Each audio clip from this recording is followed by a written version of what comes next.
My name's Ken Edkins. I'm Robbie Elson. I'm Barry Roderick.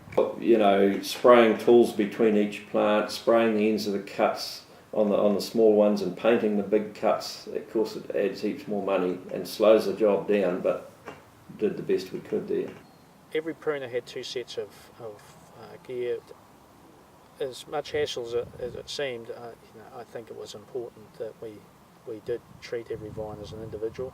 We cleansed our pruning gear between each vine, not between each bay, but from vine to vine. But we didn't want to, at the end of it, being saying, I wished we'd done this or that. We wanted to cover all the bases so that we'd done the best that we could. I think we had a good monitoring program with our permanent staff. We kept on top of our infection and infected areas and removed them quickly. Cutting out when you saw symptoms. Got pretty sick of it by the end of the season, but I think it's an absolute must because the infection just climbs exponentially if you leave the infection in there. And I think locality and shelter got quite a big bearing too. We kept up a regular spray program. And we put on regular sprays through the spring. And so we just stuck with it really and decided that we would ride it out the best we could. We continued to put some sprays on, but no summer pruning, didn't prune the males. Thinking about other regions outside of Te Puke which have PSAV, do you have any messages for growers who are trying to make the decision of cutting out or getting one last crop through to harvest? They'll have to make that decision on a case-by-case, orchard-by-orchard basis. Some blocks will be like this block here where we managed to get it through by having good processes and getting the infection early enough. The neighbours just down here, they were really vigilant, but the infection was already out of control by the time they noticed it in the spring, and they had no option but to cut it out very early on.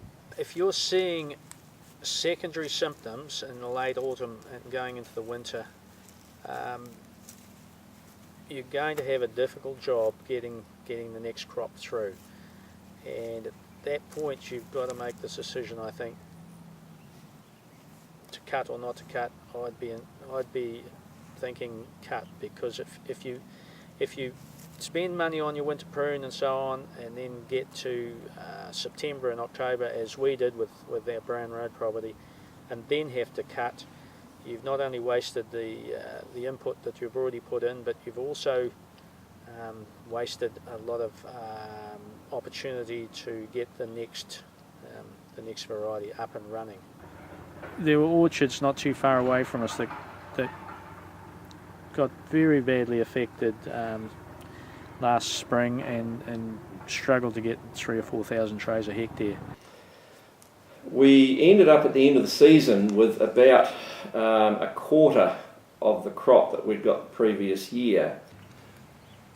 When I first got PSA, a number of my good friends who were either conventional or organic growers said I had no option but to pull out of organics because the only way to treat it would be with chemicals that were not organically certified. In actual fact, that hasn't proved the case at all. I've come out of this as well as anyone in the area. I really don't think there's anything out there that's either certified or non-certified that is going to solve this problem. Your only option is to get in there and spray your orchard with copper. I was naturally adverse to doing that as an organic grower. It seems in the early days KVH was pushing coppers, and there was this mental thing amongst a lot of growers that we didn't want to use coppers and there must be something better. And we've actually done the full circle, and applying copper seems to be better than anything else. It's not bulletproof by a long shot, but it seems to be better than anything else. I'm not happy about using copper, but I have no other option up to this point in time. Our son Paul is also involved in managing one of our orchards, and he and I used to get together each morning and we would talk about what we were doing for a strategy for spraying or cutting out or whatever. So every day we were talking about the different scenarios and the different options. If you are an organic grower, don't panic and immediately go out of organics, because in my experience it hasn't really mattered. So stick with the organics. If you find something that really works that's not organic, you'll be best to save your vines and pull out of organics, but I don't know of anything yet that fills that criteria, so why devalue your orchard and pull out? There's no better time to cut off than it straight after your last harvest. Just cutting off mid-year doesn't do anybody any good, I'm afraid.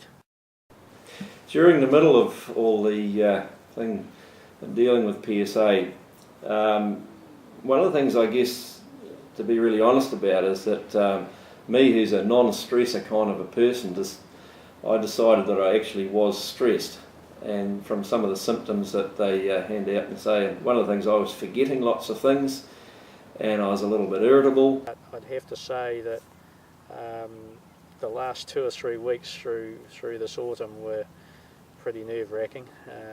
You'd come around here each day thinking, what are you going to see today? But anyway, we got there, and yeah, but it's been a pretty horrendous year, really.